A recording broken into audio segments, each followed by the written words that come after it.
Olá, alunos. Como prometido, eu vou gravar o vídeo aqui da aula do estômago, que eu esqueci de gravar quando eu dei a aula explicando. Espero que ajude também vocês a responderem algumas questões. Então, tá. Se vocês tiverem muitas dúvidas, a gente pode discutir na aula aquela lista dos exercícios, na quinta-feira. Deixa eu compartilhar aqui a tela com vocês.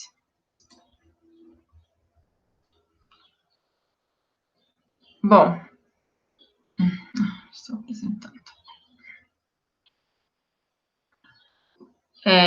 Bom, então o estômago ele é dividido anatomicamente em 4 porções: a cárdia, o fundo, o corpo e a parte pilórica, tá?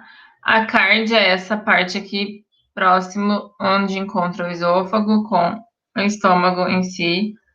O fundo é essa parte aqui em verde. O corpo é toda essa parte maior aqui em rosa na figura. É a parte pilórica, essa parte amarela e essa parte aqui que encontra o estômago, o final do estômago, com o duodeno, tá? Essa região antropilórica.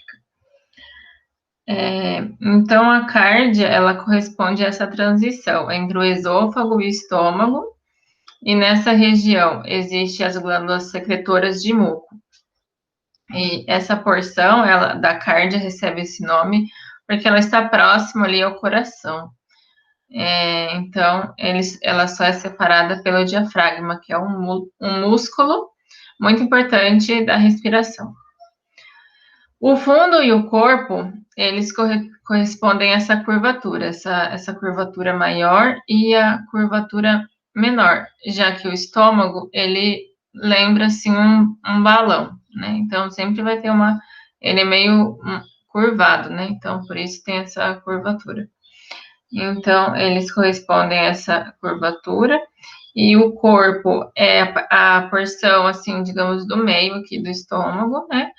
Ela é entre o fundo e a região pilórica, e ela compreende cerca de 2/3 do volume total do estômago, como vocês podem ver na figura mesmo. E o fundo e o corpo, eles são responsáveis por secretar o suco gástrico e o muco. Aqui na região pilórica, né, situa-se na porção inferior do estômago, e o piloro, ele é caracterizado por uma válvula muscular que faz a comunicação entre o estômago e o intestino delgado. E o piloro também, ele regula a passagem do bolo alimentar, né, no caso, né, que é o alimento que já está na digestão, né, que já está sendo digerido, impedindo que ele vá prematuramente para o intestino delgado, ou seja, quando não está pronto para a digestão, e também impedindo com que volte o conteúdo do intestino delgado para o estômago. Ali era meu gato, tá? Só para constar. Então, e também o piloro, quando está pronto para fazer a digestão, né, assim, quando já terminou, assim, uma parte da digestão e esse conteúdo gástrico está pronto para ser absorvido e ser encaminhado para o intestino delgado, então o piloro, ele relaxa, já que ele é músculo, né, ele tem essa capacidade de contrair e relaxar, então ele relaxa essa musculatura e permite que a passagem do conteúdo estomacal vá para o duodeno, e então no intestino que começa o processo de absorção dos nutrientes. O estômago, ele é uma dilatação, né, do tubo digestivo. O esôfago, como vocês viram na outra aula, ele é um tubo muscular estreito. Então, quando chega no estômago, esse que é assim, um alargamento, né?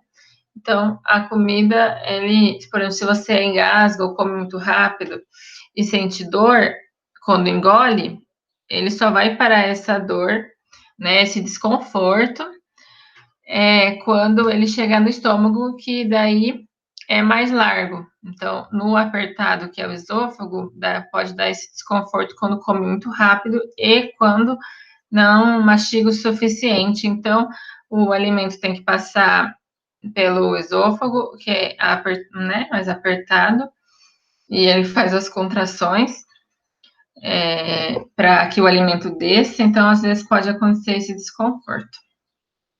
Então, o estômago é essa dilatação, o tubo digestivo, ele é um formato de bolsa, assim, a gente fala que é um formato meio de bexiga, ele tem a mesma capacidade, igual a bexiga, quando você enche a bexiga com água, ela é uma bexiga, né, o material dela é meio duro, se você for para soprar, né, então você vai colocando água, vai soprando, até que uma hora ela se expande. Então, só que no caso da bexiga, se você colocar muito ar lá dentro, ou mesmo muita água, ela chega uma hora que ela explode, né? E no estômago não há né, esse problema de explodir, senão as pessoas também não seriam obesas, mórbidas, ninguém precisaria fazer cirurgia bariátrica, né? Ou teria morrido porque todo o conteúdo do estômago ia cair na cavidade do corpo, ia dar uma infecção severa. Né? Mas não acontece isso. O estômago ele vai se dilatando cada vez mais. Quanto mais você ultrapassa o limite da capacidade, cada pessoa tem uma capacidade gástrica diferente. Em torno de mais ou menos cabe um litro de alimentação, digamos, entre líquidos e sólidos. Se você vai abusando, como o estômago é um músculo, ele vai se dilatando até que vai chegar um momento que você vai precisar de muito mais alimento do que no começo para se sentir satisfeita. Então você vai precisar comer mais e isso faz com que caiba mais comida e consequentemente a pessoa ela engorda, porque eu nunca vi pessoa comer tanto desse jeito e só comer salada. Normalmente são aquelas coisas que engordam mesmo. Então, além dele ser esse formato de bolsa, o estômago, quando não está no processo de digestão, na secreção do suco gástrico, o pH dele é um pH 2, ou seja, na escala de pH, que vai de 1 a 14, quanto mais baixo, 1, 2, 3, mais ácido é. E o pH do estômago é um pH 2, ou seja, ele é bem ácido. Ele se aproxima do pH que tem na bateria de carros, que é bem ácido e bem corrosivo, tá? Então, o estômago também está localizado na cavidade superior esquerda da região abdominal. Essa região onde comporta os órgãos, assim, a maioria dos órgãos, o estômago, o fígado, o baço, a vesícula biliar, o pâncreas, né? Essa é a chamada cavidade abdominal. Altos órgãos, mas né, do sistema digestivo é esse. Uma parte do intestino, né? Também está localizado nessa região. Deixa eu ver, tá. O estômago, ele também está localizado exatamente abaixo do músculo diafragma. Então, acima do diafragma está o coração e abaixo do diafragma está o estômago. Mas eles são órgãos que não pertencem ao mesmo sistema. Tá? O coração pertence ao sistema circulatório e o estômago pertence ao sistema digestivo que a gente está estudando. Mas não quer dizer que o sangue que passa no coração não vai influenciar no estômago, claro, porque a gente precisa do sangue para circular. E o estômago também precisa do sangue, além do que as células precisam do oxigênio que está no sangue para que elas não sofram necrose, né? Elas não morram, né? Então, o sangue que passa no coração é necessário também ao estômago e todos os nossos outros órgãos todos os órgãos do nosso corpo, tá? Deixa eu ver. O estômago é quem recebe o alimento, né, que vem do esôfago, como eu já tinha falado, e posteriormente ele vai encaminhar esse conteúdo gástrico para o duodeno. E a digestão, ela dura entre 2 a 4 horas, depende da quantidade de alimento, se teve ingestão de líquidos durante a refeição ou não, e do tipo de alimento que consumiu. Por exemplo, gorduras e proteínas, a digestão demora um pouco mais do que os carboidratos, como nós já vimos na primeira aula, a digestão do amido, que é um tipo de carboidrato, ela já começa na boca através da enzima amilase salivar. Então, os carboidratos, eles já são, a digestão já começa na boca, diferente dos outros outros macronutrientes, que são as proteínas e os lipídios. Os lipídios, eles têm uma estrutura, uma cadeia longa, né? As proteínas também têm uma cadeia bem estruturada, às vezes com muitas ramificações, então precisa leva um pouco mais de tempo para quebrar essas cadeias em partículas menores, tá? Porque quando você ingere, por exemplo, um pedaço de carne, não quer dizer que o pedaço de carne vai ser absorvido os nutrientes daquele estado, né? A digestão serve para isso, para modificar aquela estrutura com que você ingeriu. Quando você ingeriu, você já modificou ao mastigar, ao ser umedecido pela saliva, né? Os dentes mastigam, trituram, já corta em pedaços menores, porque se você engolir um pedaço muito grande de carne, você vai engasgar. E mesmo que seja pedaços menores, eles precisam ser quebrados em partículas microscópicas que a gente não consegue observar, que são as moléculas. E essas moléculas é que vão ser ainda quebradas de novo e quebradas, né, hidrolisadas, para que sejam cada vez partículas menores, para que as células possam usar essas partículas para fornecer energia ou estocar gordura, ou mandar essa proteína para o músculo se estiver precisando, enfim. Nós vamos estudar melhor essa parte na parte de digestão e metabolismo dos macronutrientes, dos carboidratos, das proteínas e dos lipídios. Então, eu vou dar uma explicação melhor, mas um pouco mais aprofundada para vocês entenderem como que funciona. Quando o estômago está vazio, então é possível visualizar que aqui, eu vou voltar aqui no desenho, aqui, que tem nessa parte rosa, dá para ver bem. Tem várias pregas aqui dentro da cavidade aqui do estômago. Então, nessas pregas, essas pregas da mucosa interna. É a mucosa que fica em contato com os alimentos e com o suco gástrico e os outros, né, e o fator intrínseco e outras enzimas que são secretadas no estômago para fazer a digestão desses alimentos. Então, essas pregas na mucosa interna, que é uma túnica mucosa, elas são chamadas também de pregas gástricas, né? E na superfície dessa mucosa, onde lá tem diversos tipos de célula, não é só um tipo de célula que está nessa mucosa. Apesar de ali as pregas, vamos dizer, ser bem parecidas ou iguais, existe vários tipos de células que formam essas pregas. E são essas células que vão secretar diversas substâncias que, em conjunto, elas vão formar o suco gástrico, tá? Essas células produzem o muco, que é a substância que vai proteger a própria mucosa interna do estômago das agressões do próprio suco gástrico, né? Então, como o suco gástrico é muito ácido, se não tivesse esse muco, né, e tem também o ácido clorídrico, que é um ácido forte, né, ou seja, o pH dele é bem baixo. Então, se não tivesse ação desse muco, que faz uma barreira protetora, que impede com que o próprio ácido do estômago lesione essas células, né, machuquem, faça feridas na própria mucosa do estômago.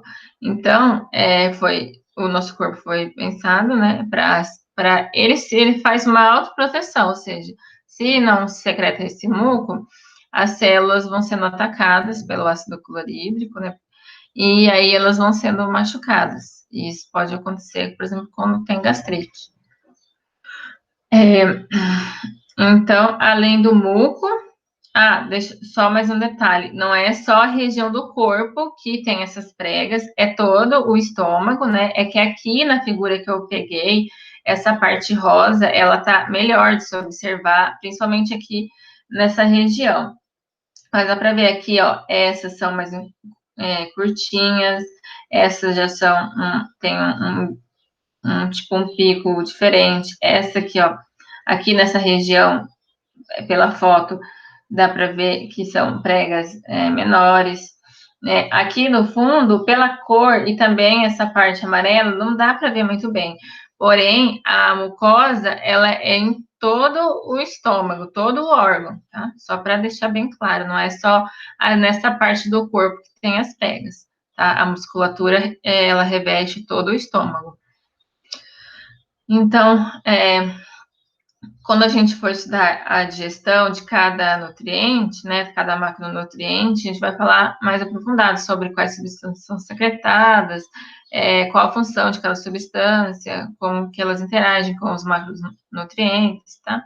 Mas só para terem uma noção, né, essas células ali que são que são presentes nas pregas gástricas, elas também vão secretar o pepsinogênio, que é uma enzima que ela vai ser ativada na presença do ácido clorídrico, né? E ela vai ser transformada em pepsina, que é uma enzima que vai fazer a digestão das proteínas, vai ajudar na degradação, né? E vai transformar as proteínas, que são longas cadeias, em cadeias menores, como os peptídeos, dipeptídeos, tripeptídeos, monopeptídeos, enfim, né? Partículas menores para que elas possam ser levadas para o intestino e lá possam ser absorvidas. O ácido clorídrico, que é o que dá assim mais a acidez, né, ao suco gástrico, e ele tem papel importante, né, na ativação do pepsinogênio e de outras substâncias, e também tem papel importante na absorção da vitamina B12. Por isso, quem faz a cirurgia do estômago, né, a cirurgia bariátrica, muitas vezes o estômago é grampeado ou, né, digamos, isolado de todo o sistema digestivo, né, do esôfago. Então, a ligação, eles isolam grande parte do estômago e fazem a ligação com uma pequena porção do estômago, né, do esôfago, depois já faz essa ligação com o intestino. Então, a pessoa que passa pela cirurgia bariátrica, ela, muitas vezes, a não ser que for aquela de balão, né, que é um método diferente, mas a pessoa fica com uma pequena porção mesmo do estômago, tanto que quando, no pós-operatório da cirurgia, ela só pode ingerir líquidos e a quantidade é de 50 ml. Se ela ingerir mais que isso, no pós-operatório imediato, pode voltar, ela pode vomitar esse líquido que ela ingeriu, né, na forma de alimento. Conforme vai passando o tempo, esse estômago vai dilatando, tanto que você pode chegar a perder a cirurgia, assim, por assim dizer, que o estômago, mesmo pequeno, ele vai dilatando e muitas vezes a pessoa volta a engordar. Às vezes ela chega a engordar bem próximo do que ela era, ou chega a engordar e engordar bastante, né? Não, assim, o tanto que ela pode já ainda ser considerada classificada como obesa, né? Já que a obesidade tem vários níveis, de acordo com o IMC, mas ela perde o que eles chamam que, perdeu a cirurgia, porque voltou a engordar e a pessoa volta a comer tudo, como sempre, às vezes não consegue comer. Mas então, quando ela faz a cirurgia e essa grande parte do estômago, ela é isolada de toda a ligação, das novas ligações do sistema digestivo, então ela perde grande parte dessa produção de ácido clorídrico e outros fatores que são importantes na digestão de proteínas, de lipídios, né, na absorção de vitaminas, como no caso da B12.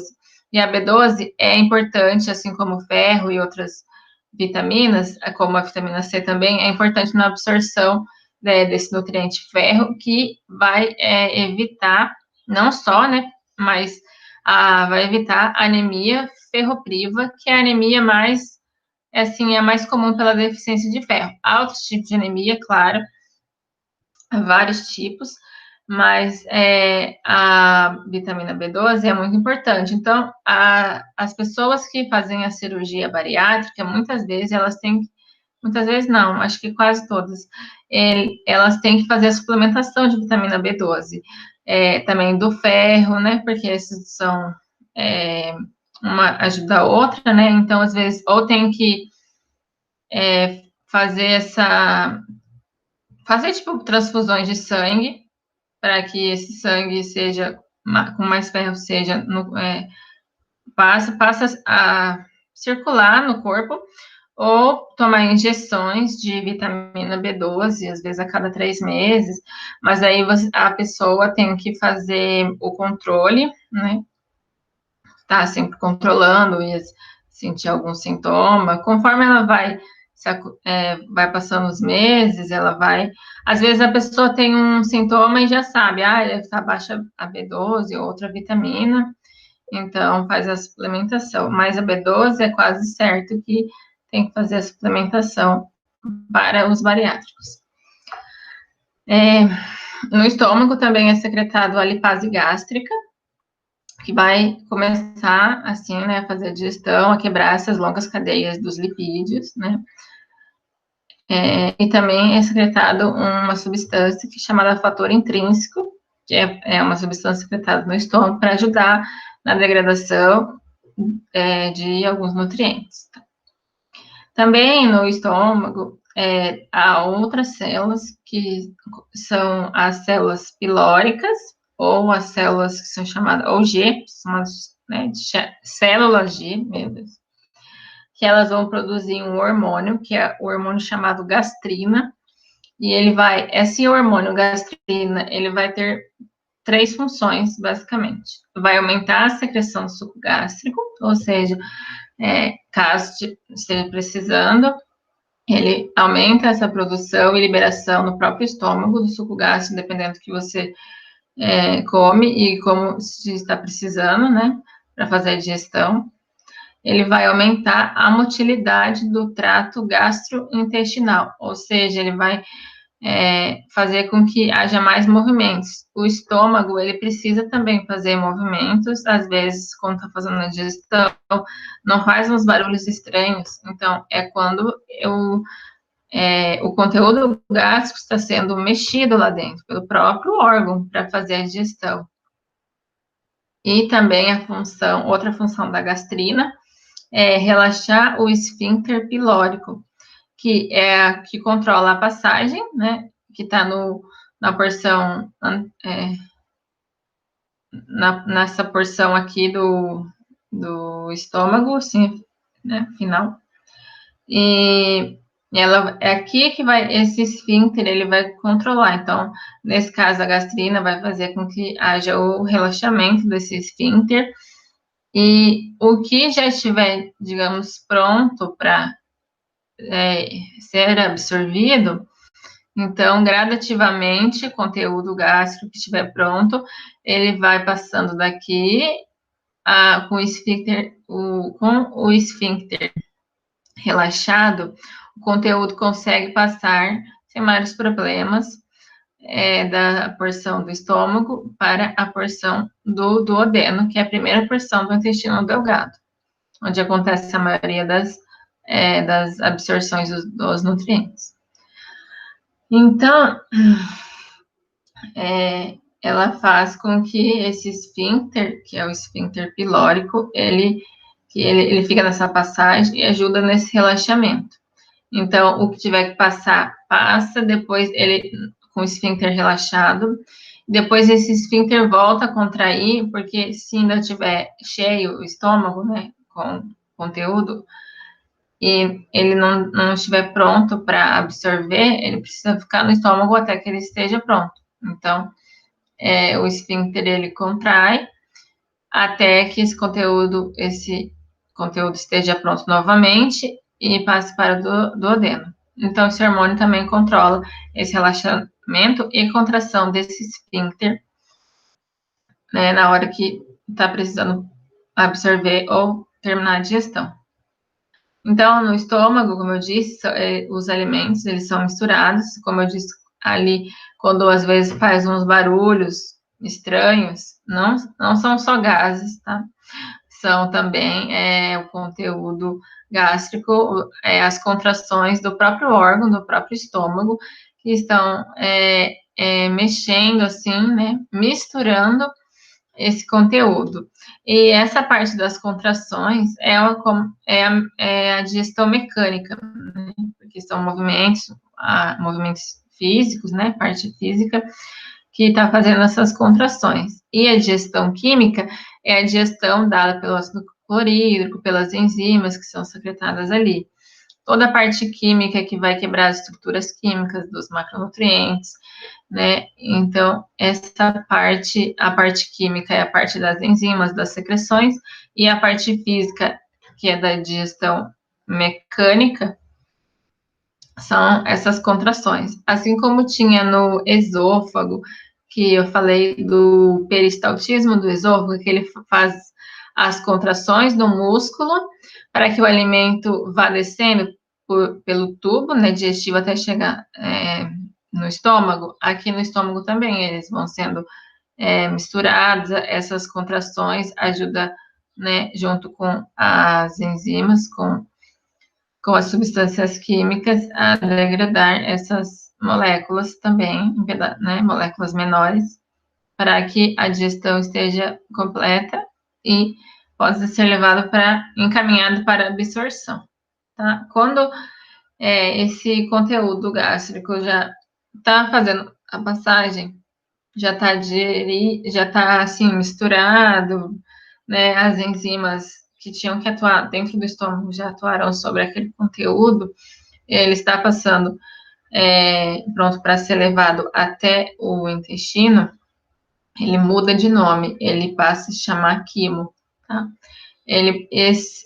O quimo, ele pode ser tanto no estado semilíquido, como no estado líquido. Se você só ingerir líquidos, provavelmente só estará no estado líquido. Agora, se você ingerir substâncias sólidas e com esses líquidos das secreções que vão ser secretados no estômago, então vai misturando e pode ficar ali semilíquido, né, meio assim pastoso, né?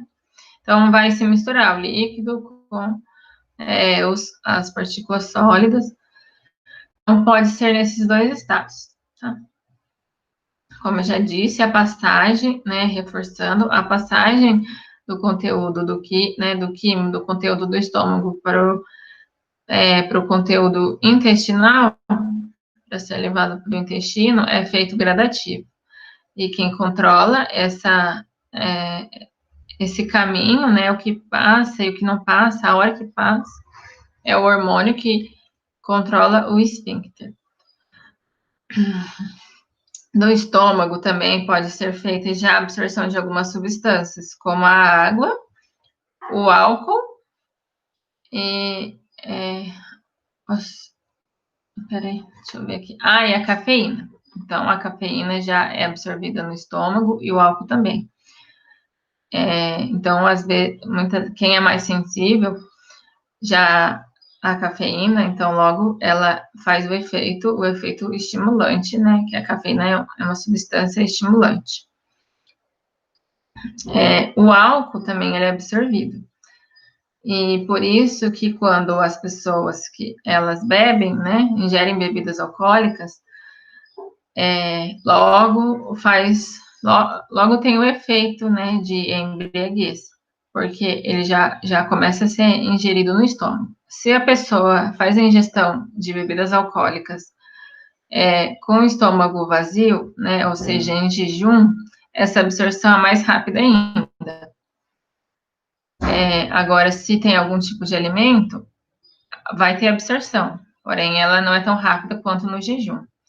E a quantidade, a graduação da bebida alcoólica, né? Cada bebida alcoólica tem um tipo de, a quantidade, a porcentagem de álcool. Então, quanto mais alta a porcentagem dessa bebida alcoólica, mais rápido a pessoa ficará embriagada, porque vai ser absorvido, só que aí vai chegar uma quantidade muito grande de álcool no sangue.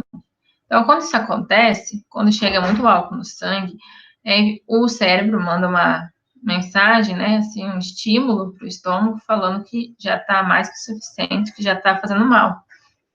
Então, o que acontece para que a pessoa pare de beber? Porque esse estímulo digamos assim, não é uma coisa na sua consciência que você vai receber uma luz e vai, nossa, tenho que parar de beber. Não, né? Então, o mecanismo para que a pessoa pare de ingerir essa bebida alcoólica, porque está muito no organismo, muito no sangue, e está afetando os outros órgãos, já que o sangue circula por todo o corpo e vai até todos os órgãos, faz com que a pessoa, ela vomite, né? Porque, como já está ali absorvendo, e às vezes demoraria para fazer a digestão e chegar no intestino, iria absorver mais ainda. E teria que passar por 2 intestinos, né? Longos metros, assim, até que ela pudesse sair nas fezes. Então, a maneira mais rápida que o corpo tem de fazer, de parar, né, e de eliminar toda essa quantidade de álcool que ainda não foi absorvida e que está fazendo mal, provocando vômito. Então, em vez de sair lá por baixo, vai sair por cima, ou seja, esse conteúdo gástrico vai voltar junto com a pressão, né, que vai ter, porque fisiologicamente não é para, depois que chega no estômago, não é para voltar, né? Então, quando a pessoa vomita, tem uma pressão muito grande interna para que esse alimento saia do estômago e volte o caminho, passe pelo esôfago, pela faringe e saia pela boca. Às vezes, é muito grande essa pressão e o conteúdo que só a boca não dá conta. Então, às vezes, sai pelo nariz também, porque a pressão é muito grande e o volume, dependendo do volume que está no seu estômago, e, né, às vezes a velocidade também com que sai. Então, às vezes, o vômito pode sair pelo nariz. Se já pela boca, todo aquele conteúdo gástrico passa, já dá aquela sensação de ácida, de queimação pela boca, imagina pelo nariz, que só para passar oxigênio e gás carbônico, né? Só é para passar o ar. Agora, ter que passar todo esse conteúdo ácido, então deve arder mesmo o nariz, e é perigoso, porque às vezes uma partícula do vômito, assim, né, daquela comida que não fez a digestão, não foi digerida corretamente, nessa aspiração, se passar pelo nariz, às vezes pode ir para o caminho errado, e daí além da pessoa estar vomitando, ela vai tossir, deve vomitar mais, e vai virar aquela bola de neve. Por isso, não bebam, ou bebam com moderação, mas o melhor é que não bebam. Então, é mais ou menos assim que acontece, né, a saída, e pode ser que aconteça com algumas pessoas que, devido a esse porre, né, assim, essa quantidade enorme que tomou, fica gravado no nosso cérebro que aquilo não foi uma coisa boa, não foi uma situação boa, né, que aquilo não fez bem para nós. Então, tem algumas pessoas que, às vezes, quando sente o cheiro daquela bebida alcoólica, ou daquele coquetel, né, vai saber o que ela tomou. Ela não consegue mais nem sentir o cheiro, fica parecendo grávida, né, que não consegue sentir o cheiro de alguma coisa que vomita. Então, as pessoas, às vezes, ficam nessa mesma situação. ou pode sentir o cheiro daquela bebida alcoólica que já sentem ânsia de vômito. Isso também é um mecanismo de defesa do corpo para que essa substância não entre mais no corpo e não te faça mal. Bom, chegamos ao fim aqui dessa aula. Espero que agora, com essa explicação que eu dei, esteja melhor, que vocês tenham entendido um pouco melhor, que ajude vocês a responderem as questões. Qualquer dúvida, vocês podem falar, a gente marca uma aula para tirar a dúvida dessas questões, que valem nota, tá certo? Mas então, bons estudos.